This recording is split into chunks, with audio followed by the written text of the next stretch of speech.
Welcome to UAB Medcast, a continuing education podcast for medical professionals, providing knowledge that is moving medicine forward. Here's Melanie Cole. Welcome to UAB Medcast. I'm Melanie Cole, and today we're discussing spasticity rehabilitation and treatment with my guest, Dr. Bobby Brunner. He's a physiatrist and the medical director of the UAB Spain Rehabilitation Center. Dr. Brunner, it's a pleasure to have you join us today. I'd like you to start out kind of with a table setting for us. Define spasticity for us as it applies to what we're discussing today. Yeah, spasticity is a condition in which there is an abnormal increase in muscle tone or stiffness of the muscle, which might interfere with an individual's movement, their speech, or be associated with discomfort or pain. Spasticity is usually caused by damage to the central nervous system, which includes the brain and spinal cord, and interferes with the control of muscular movement. So the degree of spasticity varies from mild muscle stiffness in some individuals to severe, painful, and uncontrollable muscle spasms in others. So tell us a little bit about the conditions and diagnoses that are associated with spasticity, because there is this big wide range in the spectrum of movement disorders, but we're focusing on spasticity today. So tell us a little bit about those conditions and diagnoses.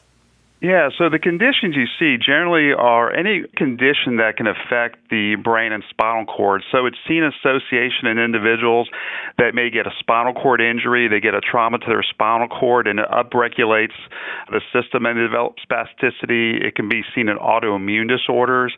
An example would be something like multiple sclerosis.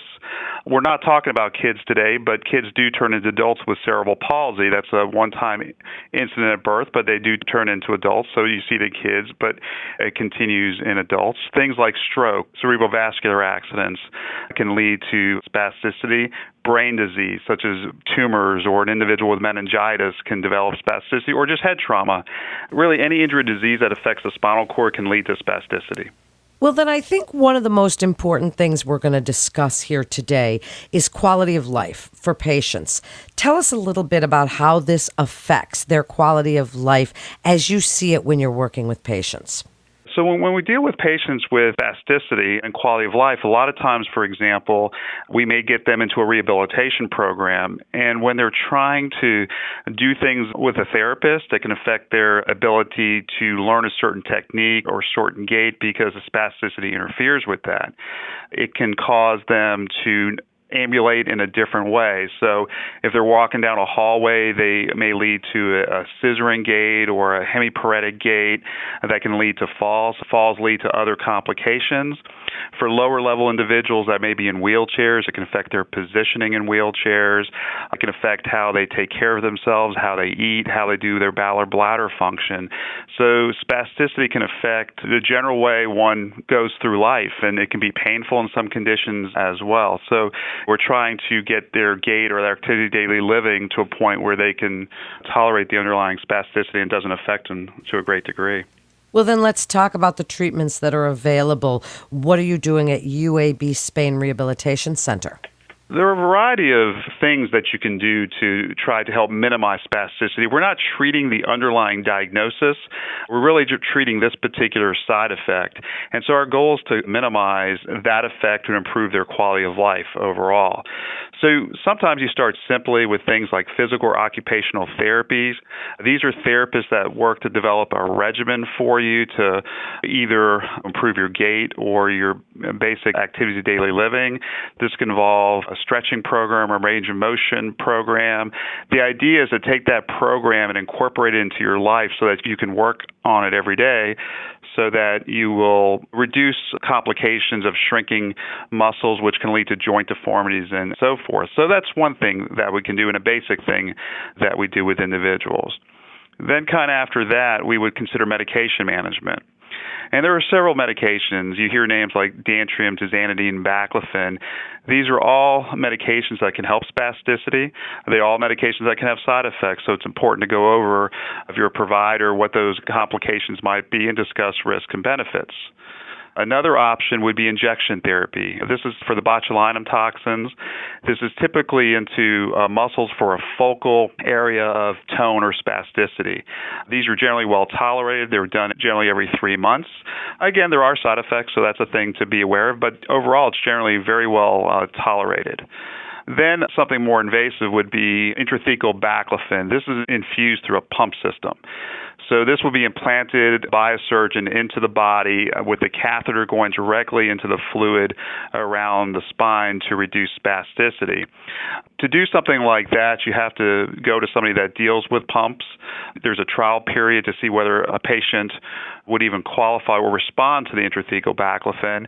But if they do, then you would talk about the risk benefits of implanting a pump. And these are battery devices that last about 7 years. So there's surgery that you have to have at an interval period of time. And there are complications that occur that these systems have to be removed. But when it's effective, it's extremely effective, and it reduces the need for medications or other interventions, which is great. And it really helps people with lower extremity spasticity particularly.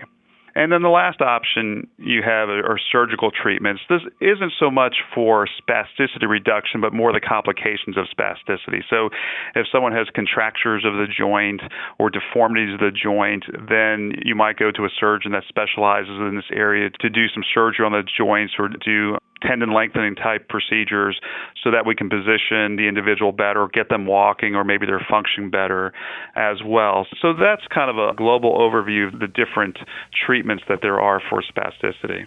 And how have been your outcomes, Dr. Brunner? What have you seen and what have you heard from patients? So the outcomes are variable. Of course, it depends on each individual person. So it depends on the severity.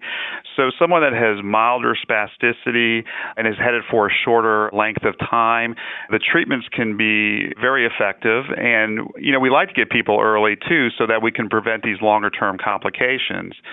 But if you get somebody that's maybe more severely impaired, has more generalized spasticity all over, has headed for a longer time, or has an underlying illness that is potentially progressive, then sometimes the spasticity can be harder to control.